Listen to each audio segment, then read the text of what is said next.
I'm a natural blonde. I'm a dancer, I'm a singer, I'm a performer, I'm an improviser, I'm a teacher, I'm a wife. I can be many things.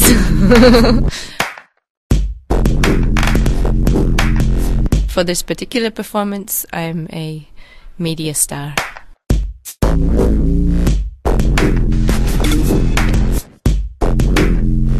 I am a musician and sometimes a visual artist, and in this performance I am nowhere to be seen, but I am there.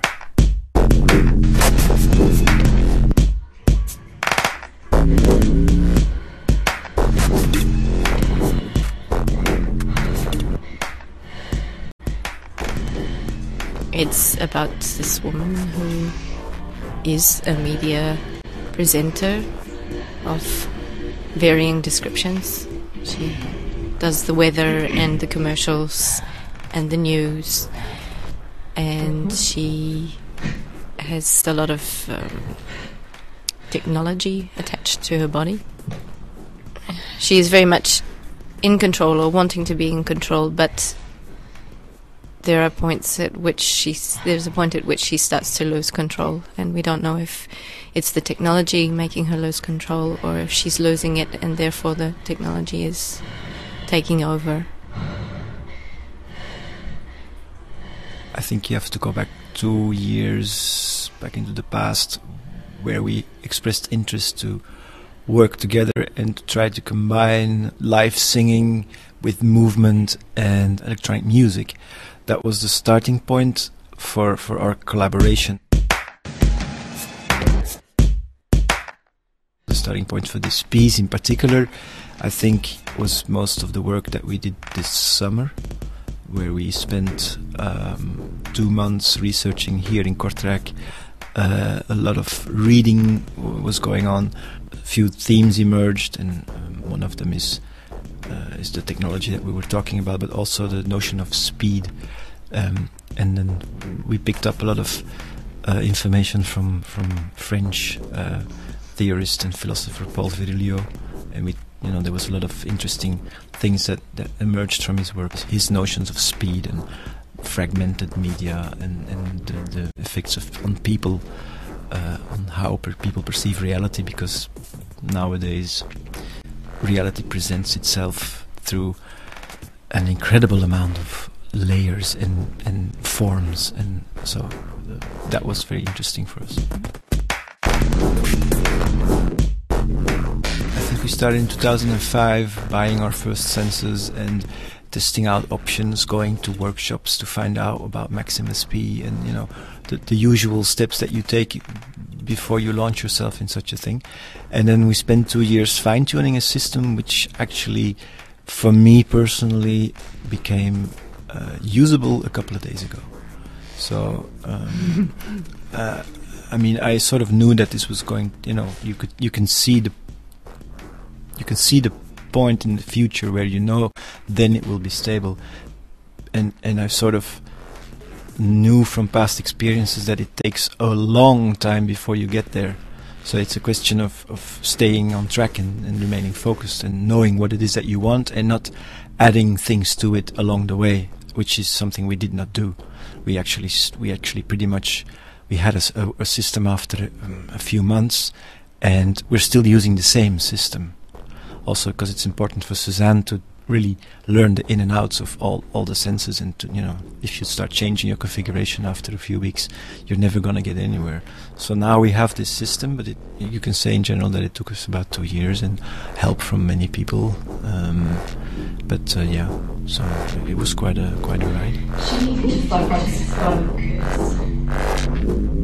I had them on my body as soon as I could work out how to attach them. I made the attachments myself and worked out where they needed to be useful for me. I was part of that process, and then working out how I could actually move with them on my body, and what was interesting to look at the same time as being interesting in terms of what came out of the sensor. I tried to make the buttons on and off and record as sort of subtle as possible, so that it becomes more about the character talking to herself rather than we seeing all the time somebody pressing on and off.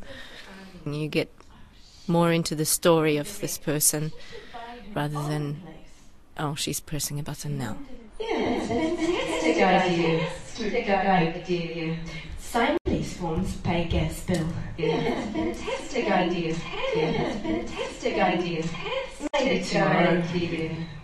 Well, I can have conversations with myself because I can record my own voice and I can play it back by pressing a button with effects generated by the sensors. So when I move my arm, or I move the slide sensor on my leg, or I move the accelerometer on my head, so if I move my head, it changes the sound of my voice, which has an effect on the personality. I mean, it's me, but it's not me.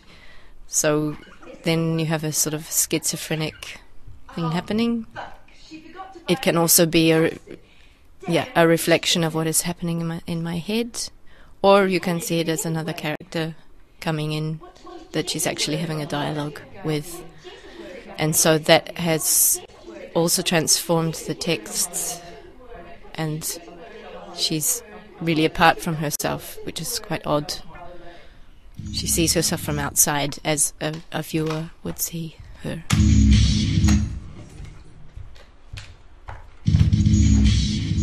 If I lose connection, Bluetooth connection, then I don't have control of the sensors anymore, and then half the game is gone.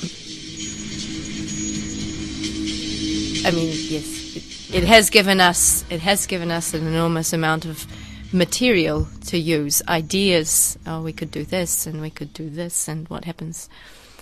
But in performance, it's more, restrictive. It's restrictive. But the funny thing is that actually, when you start working with these technologies, and as Suzanne says, you have all these options, that you're actually in the same situation as anyone else who uses technology on a daily basis, because the sensors, the data from the sensors is sent over a wireless connection to a computer. If that connection breaks, then indeed the performer is in the shit. If I lose my GSM tomorrow, I'm in the shit as well. So in a way, there is a funny. We did not plan this, but you find out after a while that what we are doing is actually some sort of in a mirror situation of everyone else out there who uses technology, and it's kind of funny in a way, I find. So it's restrictive, but at the same time, it's descriptive of the situation we want to bring forward. Wireless, user-friendly, safe for all the family. Ultra-high-definition, real-time manipulation of the world around you. A twist of your wrist spins you into new dimensions. The comment that we had was that initially in the first showings was that there was too much going on all the time, that the technology really took over, and in terms of having lots of image and lots of sound all the time. So we did take the decision to reduce the number of things happening at certain moments to give it breathing space.